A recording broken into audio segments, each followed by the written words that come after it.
Saludos como siempre a todas aquellas personas que nos escuchan, nos ven a través de este programa Criterio y Justicia con Ariel, un programa que sale todas las semanas con temas, con la discusión de temas en el área jurídica y en el área social. Saludos, hermano Carlos Javier, como siempre con nosotros. Saludo, Iván, saludo a todas esas personas que nos siguen a través de los medios de comunicación, a través de las redes sociales, y siempre invitándole a que le den like al programa y compartan nuestros podcasts para así que nos ayuden a llegar más lejos. Bien, como siempre, los temas que son de interés social deben ser analizados por nosotros, nuestro equipo del programa Criterio y Justicia con Ariel. Ahora vamos a analizar brevemente la solicitud de medida de coerción que ha hecho el Ministerio Público relacionado con el caso Jet-Set. ¿Es así, Javier? Correcto. Que creo, antes de que tú inicies... Es un tema puramente de derecho. Correcto. Incluso te decía que había una necesidad de debatir ese tema porque justamente en el día de hoy ese ha sido el tema obligado de todos los profesionales del derecho y de todos los programas que se ven a través de los medios de comunicación. Tenemos algunas notas aquí. Tú sabes que la solicitud del Ministerio Público tiene una historia cronológica desde el año 2010, según la propia solicitud del Ministerio Público, para encauzar a los imputados, en este caso a Espaillá, para encauzarlo dentro de un tipo penal que recoge, valga la redundancia, el Código Penal Dominicano en los artículos 319 que tipifica y también el 320 que recoge como la pena, ¿verdad? Y en base a eso hay muchas diferencias de opiniones de connotados abogados, juristas a nivel nacional, y también aquí en nuestra propia provincia de Barahona hemos visto abogados que técnicamente han opinado respecto al tema. Mira, lo primero es que con relación a esa narrativa que constituye el plano fáctico, ¿verdad?, del hecho, yo no estoy de acuerdo, nunca he estado de acuerdo con ese tipo de narrativas, una narrativa demasiado extensa. Pero si tú te fijas, ese tipo de narrativa que contiene esa solicitud de medida de coerción bien pudiera caer dentro de una solicitud de medida de coerción que implique crimen organizado y narcotráfico internacional. Ese tipo de narrativa. ¿Por qué? Porque tú necesitas decirle al juez por qué tú estás encauzando a esa persona y hacerle al juez una especie de nota sinóptica. Eso tiene que ver específicamente con casos que tienen implicación de crimen organizado y narcotráfico internacional. Ahora, para el caso de la especie, que es una solicitud de medida de coerción que gira en torno al homicidio culposo, homicidio involuntario, que tiene una pena mínima de 3 meses y máxima de 2 años, ese tipo de narrativa no es necesario. Esa es una cuestión de populismo penal que lo utiliza el Ministerio Público con el objetivo de crear un colchón social. Ese colchón social al final lo que pide sangre, pide cabezas. Entonces ellos tienen una ventaja y es que utilizan los medios de comunicación con ese tipo de narrativa para crear ese colchón y que al final el pueblo exija y pida que a esa persona hay que darle prisión preventiva sí o sí. Por eso nunca he estado de acuerdo con ese tipo de narrativas. Mira, habría que analizarlo también desde otro punto de vista. La solicitud que ha hecho el Ministerio Público es partiendo de lo que establece el artículo 284 del Código Procesal Penal Dominicano, que son los requisitos que tiene que tener una solicitud dirigida al juez o de la instrucción o de oficina de atención permanente sobre la solicitud de una medida de coerción, ¿verdad? Correcto. Yo entiendo que el fático que ha presentado el Ministerio Público podría ser sobreabundante. Tenemos una solicitud de medida de coerción que tiene 128 páginas. Ahora, hay que tomar en cuenta que estamos hablando que es un caso que tiene alrededor de 230 víctimas, que todas murieron y los familiares que se han constituido en querellantes y en actor civil todo eso. Lo preocupante del caso es que al final de la solicitud el Ministerio Público redacta o describe un poco lo que es el artículo 369, me parece que es sobre el procedimiento complejo, ¿cierto? Sí. Entonces, tímidamente al final de la solicitud quiere desarrollar esa teoría como tirándole una papa caliente al juez para que se pronuncie o pueda aceptar la complejidad de un caso. Habría que analizar, aparte del tipo penal, si encaja o no, si es necesario un proceso penal, si es necesario que el caso se declare de tramitación compleja, porque cuando se declara de tramitación compleja, los plazos se extienden, son diferentes. Desde tu punto de vista, ¿tú crees que podría encajar dentro de la tramitación de caso complejo? Pero que, Ariel, tú que eres un abogado penalista y que fuiste miembro del Ministerio Público, yo pienso que tú sabes mejor que nadie que la tramitación de caso complejo en este caso no aplica, por dos razones que son evidentes. Lo primero es que estamos hablando de un tipo penal que conlleva una pena mínimo de 3 meses y máximo de 2 años. Eso es lo primero. Eso es lo primero. Y lo segundo, necesariamente para que un caso sea declarado de tramitación compleja, tú sabes que hay requisitos que son elementales: pluralidad de imputados, pluralidad de víctimas, que en este caso la pluralidad de víctimas, el Ministerio Público piensa usarlo como una de las formas para solicitar la tramitación de caso complejo. Sin embargo, en el caso de la especie no opera. Y no es suficiente para declarar el caso complejo. No yo soy de lo que digo que analizando el 369, que es el articulado que habla sobre la tramitación compleja, desde mi punto de vista, eso está referido, está concebido para el crimen organizado. Pero claro. Para el crimen organizado, claro. Porque tienen una estructura que al propio Ministerio Público se le hace difícil en un plazo de 3 meses desarrollar todo un proceso de investigación, sobre todo cuando hay aspectos que son muy técnicos del crimen organizado. Ahora, hay hechos que eventualmente se dan que no son del crimen organizado, pero que por su propia naturaleza sería una investigación compleja. Por ejemplo, varias personas que participan en un hecho delictivo donde hay sangre, donde hay masacre, donde hay víctimas, muchas víctimas, ¿verdad? Y donde se opera con un nivel incluso de tecnicismo que el Ministerio Público necesita plazo para investigar. Pero podría darse un caso que no es de crimen organizado, pero que sí necesite tiempo para investigarse. Pero en el caso en especie que estamos analizando, que es el JEC-6, habría que determinar si la cantidad de víctimas, la pluralidad de víctimas sería suficiente para que el juez declare de tramitación compleja el caso. No, pero hay un elemento que ellos quieren resaltar mucho, que es la pluralidad de hechos. La pregunta es, ¿existe pluralidad de hechos en el evento del JEC? No hay pluralidad de hechos. Y hay que tomar en consideración una parte con relación a la pluralidad de víctimas. Que el Ministerio Público ha querido confundir o quiere confundir al juez y a la opinión pública, refiriéndose a la pluralidad de víctimas y refiriéndose a la pluralidad de hechos. Tú sabes mejor que nadie que cuando se habla de pluralidad de víctimas, no necesariamente tienen que ser víctimas que hayan concurrido en un mismo lugar.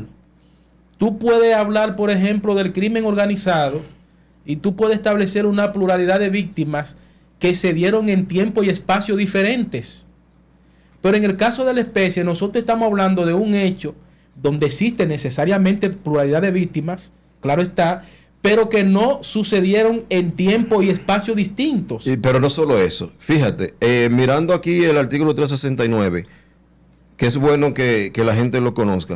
El 369, que es el artículo que estamos mencionando para justificar una declaración de caso complejo, establece: cuando la tramitación sea compleja a causa de pluralidad de hechos, que yo entiendo que no lo hay, de elevado número de imputados o de víctimas, o por tratarse de casos de delincuencia organizada. Ahora, el elemento, uno de los elementos que se puede verificar, en el caso es que hay muchas víctimas. Hay pluralidad de víctimas. Ahora, ¿esas víctimas están identificadas? Todas las víctimas que fallecieron están identificadas. O sea, el Ministerio Público no tendrá que hacer un trabajo extraordinario o técnicamente imposible o necesite tanto tiempo para verificar o identificar las víctimas porque están ahí. Saliéndose de ahí, no hay otro motivo para que el caso se declare complejo. Ahora, habría que ver otro punto. Si la solicitud que está haciendo el Ministerio Público con los hechos, con la redacción fáctica y la calificación jurídica que está otorgando en la propia solicitud, si amerita una prisión preventiva. Porque eso va relacionado con la declaratoria del caso complejo. Tú me dices a mí que tú estás imputándole a un ciudadano. Oye, y no estamos justificando lo de Jersey. Tiene que haber responsabilidad. Eso que quede claro, ¿verdad? Claro que sí. Tiene que haber responsabilidad y hay que pagar, y tienen que pagar por eso. Pero una cosa no tiene que ver con la otra. Estamos analizando desde el punto de vista del derecho. La simple solicitud que ha hecho el Ministerio Público, la simple calificación jurídica del 319 y el 320, que tienen una pena de 3 años, de 3 meses a 2 años. A 2 años. Y si tú miras los artículos 226, 227, 228 y 229 del Código Procesal Penal Dominicano, para imponer una prisión preventiva, en este caso, la solicitud del Ministerio Público es como... exagerada. Puede verse exagerada. Y si desde el punto de vista de la prisión preventiva, de proporcionalidad de la prisión preventiva, entonces tú infieres que tampoco se debe declarar complejo el caso. Es que es imposible. Primero, la solicitud de declaratoria de caso complejo del proceso, de la medida, no procede. No procede porque no encaja en el 319. Y por más que el Ministerio Público quiera argumentarlo, basándose en pluralidad de víctimas, que es el principal fuerte que ellos tienen, no hay forma de que un juez que sea garantista es lo primero, te declara un caso de tramitación compleja, primero por lo que tú has dicho, una pena máxima de 2 años. Y segundo, porque tú imponerle una medida de coerción de 3 meses a una persona, declararlo de tramitación compleja, ya tú sabes lo que significa eso. Entonces tú estás frente a una pena anticipada. Entonces, claro, mire, la solicitud que está haciendo el Ministerio Público, y estamos de acuerdo con que el caso se investigue y se lleve a los tribunales. La solicitud que está haciendo el Ministerio Público es como un poco contradictoria. ¿En qué sentido? Te pide la prisión preventiva para un caso que la pena es igual o inferior a 2 años. No pasa de 2 años. Pero te pide la tramitación compleja para que los plazos se amplíen.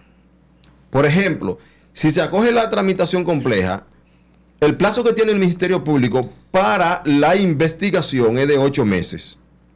Pero la prisión preventiva en este caso serían de 12 meses, que me imagino que esa es la que ellos están pidiendo de 12 meses. Vamos a suponer que el Ministerio Público dure 8 meses investigando ese caso del Yersey y que, como siempre, solicite, antes del vencimiento del plazo de los 8 meses, solicite una prórroga de 2 meses, o vamos a ponerle de 2 a 4 meses, que solicite una prórroga. Estaríamos hablando que en prisión preventiva fácilmente el imputado cumpla 1 año. Pero ahora viene lo lindo. Cuando tú depositas una acusación de esa naturaleza en el juzgado de la instrucción, mínimo en instrucción te puede durar ese caso entre 6 meses a 8 meses. Estamos hablando que ya va corriendo casi para los 2 años. Pero aparte de eso, imagínate que le den apertura a juicio para que vaya, en este caso, a un tribunal unipersonal. Se te tomaría para llegar ahí algunos 6 meses más. Ya están pasando de los 2 años. de la pena máxima que establece el artículo 319. O sea, lo que se está pidiendo es como contradictorio entre la prisión preventiva y la tipificación que tiene la solicitud del 319 y el 320, porque no hay forma de que en el proceso tú puedas ampliar la calificación jurídica. Es que Ariel, desde el principio lo hemos analizado y lo hemos establecido claramente. Aquí hay un juego al populismo penal. Y lo que hace el Ministerio Público cuando hace ese tipo de solicitud de solicitud de medida de coerción, con esa narrativa extensa, que la filtran a los medios de comunicación de manera adrede, es justamente con el objetivo de crear un colchón social. No procede la tramitación de caso complejo. No procede. No hay forma de que un juez garantista declare la tramitación de caso complejo en esa situación. Mira, yo déjame decirte algo. No hay forma de eso. Yo entiendo que si a Espaillá le dan prisión preventiva, sería por una presión social, claro, mediática, porque la pena a imponer en el 319, que es como ha calificado el Ministerio Público, no pasa de los 2 años. Y si la pena son 3 meses. Bueno, pues estoy diciendo, pero yo me estoy yendo al máximo, que es de 2 años. Y si el tribunal colegiado o el unipersonal en este caso decide poner la pena mínima. Exacto. Son 3 meses. Son 3 meses. Entonces, yo entiendo que para pedir prisión preventiva, yo mejor combino varias medidas. Combino el impedimento de salida del país, combino la presentación periódica, combino una garantía económica suficiente para garantizarle que él esté en el proceso, y por qué no el arresto domiciliario para evitar de que él se convierta en un peligro para la investigación, porque tiene dinero y tiene poder con su grillete electrónico. ¿Entienden? Ahora, si sacamos el arresto domiciliario, que tiene los mismos efectos que la prisión preventiva, tendría el Ministerio Público 6 meses para investigar, con la posibilidad de solicitar una prórroga de 2 meses más, que serían 8 meses. Eso es sin declarar el caso complejo. Técnicamente se puede. Pero es que, oye, Ariel, mira, un abogado inteligente, y no estamos descalificando a los abogados que están ahí, que más adelante vamos a tratar una opinión de un abogado que entiendo que no procede. Pero un abogado inteligente y que busque no el populismo penal, porque fácilmente el populismo penal produce que tú pierdas un caso, porque te lo van a instrumentar mal y le vas a generar una presión al juez, y el juez por ese populismo penal va a tomar una decisión no conforme con el derecho y se te va a dañar un caso en el futuro. Ahora, déjame decirte algo, Javier. En los casos complejos que se iniciaron al inicio de este mandato con el nuevo Ministerio Público, se usó mucho, podríamos decir, el populismo penal. Claro. Pero a medida que fueron pasando los meses, esos casos, los imputados de esos casos fueron saliendo. Se fueron para la calle. Ahí están los ejemplos. Y los ejemplos están ahí. Claro que sí. ¿Entiendes? Ahora, hay un punto, porque ya el tiempo va avanzando. Vi unas declaraciones del abogado Félix Porte, que parece ser que es abogado de una gran parte de la víctima, que establecía que el caso debe ser tipificado como homicidio voluntario por un dolo eventual. Yo técnicamente no estoy de acuerdo con esa posición del colega Félix Porte, porque el homicidio voluntario del 295 tiene unas características especiales. Es como dicen, para que haya homicidio voluntario tienen que cumplirse 3 causales, y el dolo eventual es una característica que no encaja dentro del homicidio voluntario. El dolo eventual encaja dentro de la tipificación del 319 que tiene propiamente la solicitud del ministerio que ha hecho, de medida de corrección que ha hecho el Ministerio Público. creo que él trató de adaptar una situación técnica que en nuestro sistema penal como que no existe, porque usted no puede hablar de un homicidio voluntario con el dolo eventual. Eso es como el agua y el aceite, porque en uno está la intención de tú causar un daño, el animus necandi, y el otro, que es el dolo eventual, habría que analizar la intención. Mira, cuando Feliporte se refiere a dolo eventual, para que la población que no escucha, que no conoce mucho del tecnicismo de derecho, eso viene a ser como una especie de daño colateral. Cuando yo le escuchaba a él esta mañana, al mediodía, en el programa de Iván Ruiz, que dijo que a Espaillat y a su hermana no le hacía falta abogado porque ellos tenían el Ministerio Público como abogado. Y cuando le preguntan que por qué él dice esa frase, él establece que en su querella con constitución en actor civil que él depositó por ante la fiscalía, él da la calificación jurídica de homicidio involuntario con dolo eventual. Entonces, es que si tú te fijas las declaraciones que da él habla de homicidio voluntario. Sí, pero que él sabe bien, y tú sabes bien, y los abogados que manejamos la materia penal sabemos que ahí no procede el homicidio voluntario. 295 del Código Penal. Eso es lo primero. Lo segundo es que cuando él habla de homicidio involuntario con dolo eventual, lo primero es que el Código Penal te establece estricto sensus cuáles son los tipos penales, la tipicidad, cuáles son los tipos penales. Pero también el Código Penal te dice a ti si existe algún elemento constitutivo de un tipo penal, el Código Penal te lo define. Exacto. Y cuando tú analizas el Código Penal desde su primer artículo hasta el último artículo, usted no encuentra el dolo eventual por ningún lado.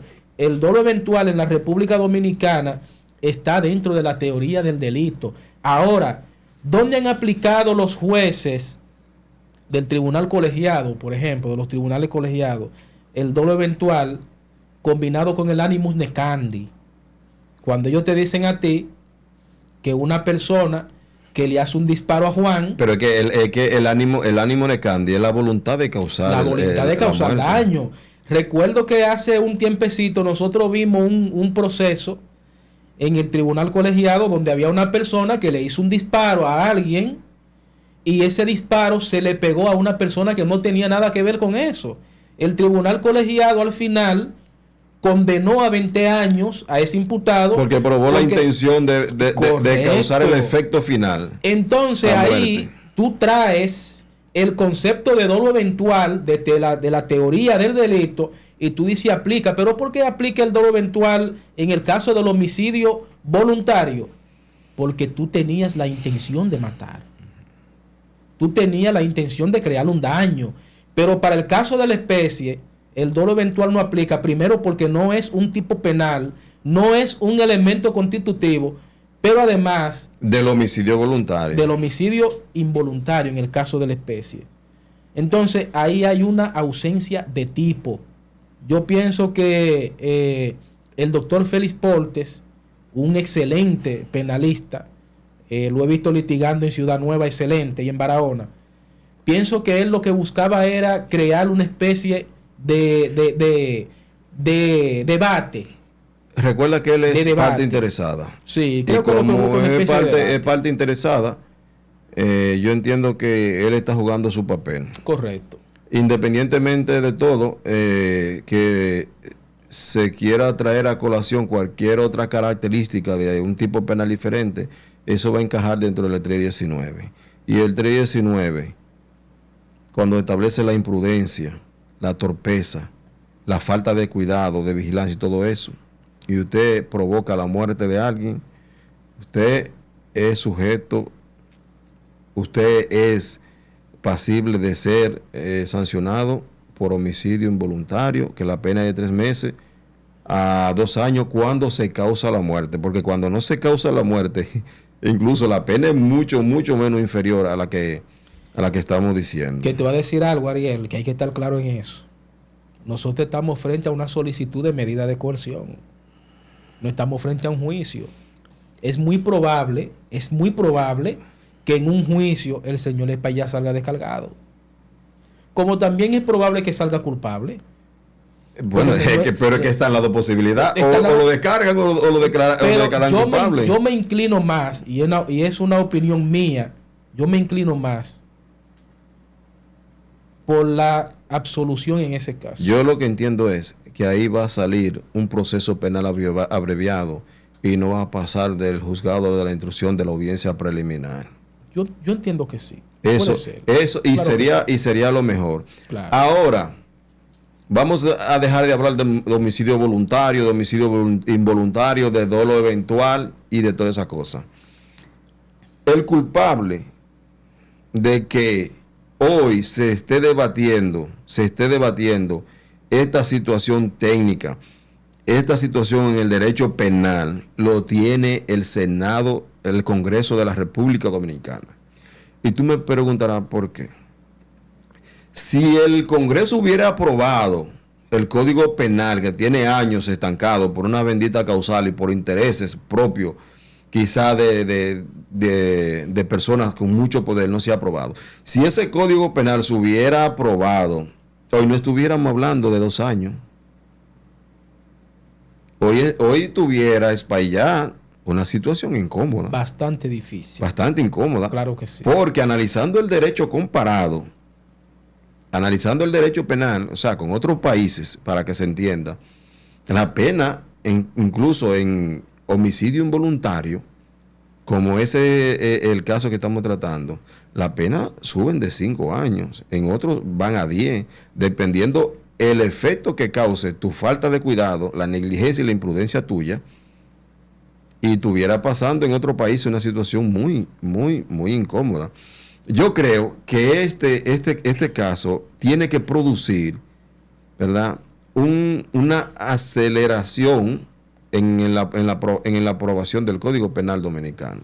Mira, antes de iniciar el comentario, Jenny Berenice ha hablado mucho de eso hoy en todos los medios de comunicación. Y va justamente en la dirección del comentario que tú haces. Y ella dice, da pena que nosotros tengamos todavía un Código Penal que tiene 100 años. Da mucha pena eso. Sí, sí. Pero yo no diría que el culpable de la no aprobación del nuevo Código Penal, yo no diría que es el Congreso. Porque el Congreso en este caso funge como un instrumento.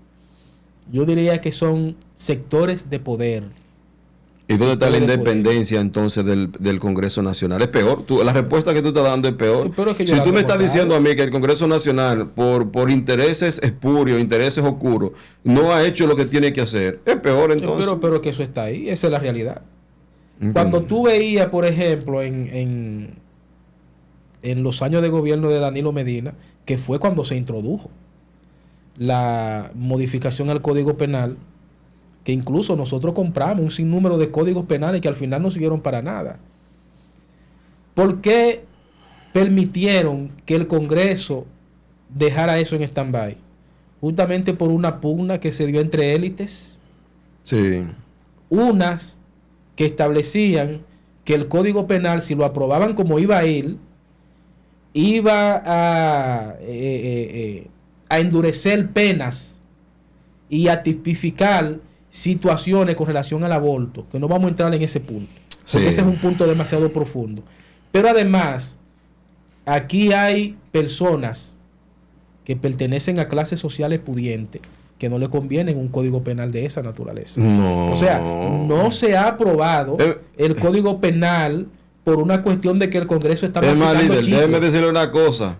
El Código Penal dominicano es, ¿cómo te digo? Y así lo saben los políticos y los inclusive empresarios. El Código Penal dominicano, el que se pretende aprobar, es una amenaza para la clase gobernante, pues claro, para la clase política, porque se crean nuevos tipos penales, se amplían penas y ellos no quieren verse frente a eso. Para terminar, señores, como se ha hablado mucho del dolo eventual, tengo aquí un pequeño párrafo para que se entienda lo que es dolo eventual. Definición y característica. El dolo eventual se caracteriza por la conciencia que tiene el autor sobre la posibilidad de que su conducta pueda causar un daño. En este sentido, el individuo actúa con una actitud de indiferencia ante el resultado. Es decir, sabe que su acción puede llevar a consecuencias negativas, pero decide proceder de todos modos. Espaillá sabía que su edificio, su discoteca, tenía problemas estructurales y se lo habían informado y siguió adelante. ¿Ven cómo se ajusta? Para que se configure el dolo eventual, es necesario que se cumplan ciertos requisitos, entre estos los siguientes. Primero, conocimiento del riesgo. El autor debe ser consciente de que su conducta puede generar un resultado delictivo. Se cumple en este caso. Y segundo, aceptación del riesgo.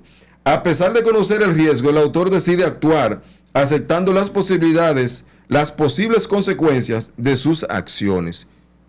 Dos elementos que se cumplen en el caso de Yexen. Artículo 319, Código Penal Dominicano. Hasta la próxima.